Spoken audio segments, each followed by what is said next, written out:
Второй в истории комик-глава Владимир Торлопов в ближайшее время получит новую специальность – швеи.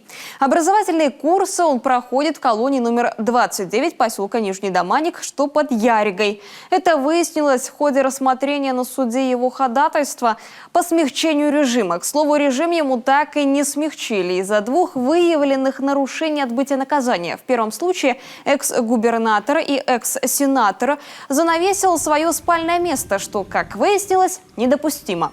А еще он однажды оделся по неустановленной форме. В целом же Торлопова характеризуют как незлостного нарушителя, к учебе относится добросовестно, занятия не пропускает, с представителями администрации вежлив, к выполнению обязанностей дежурного относится удовлетворительно. В кругу сокамерников конфликтов не допускал. Напомним, срок его заключения истекает 31 января 2023 года.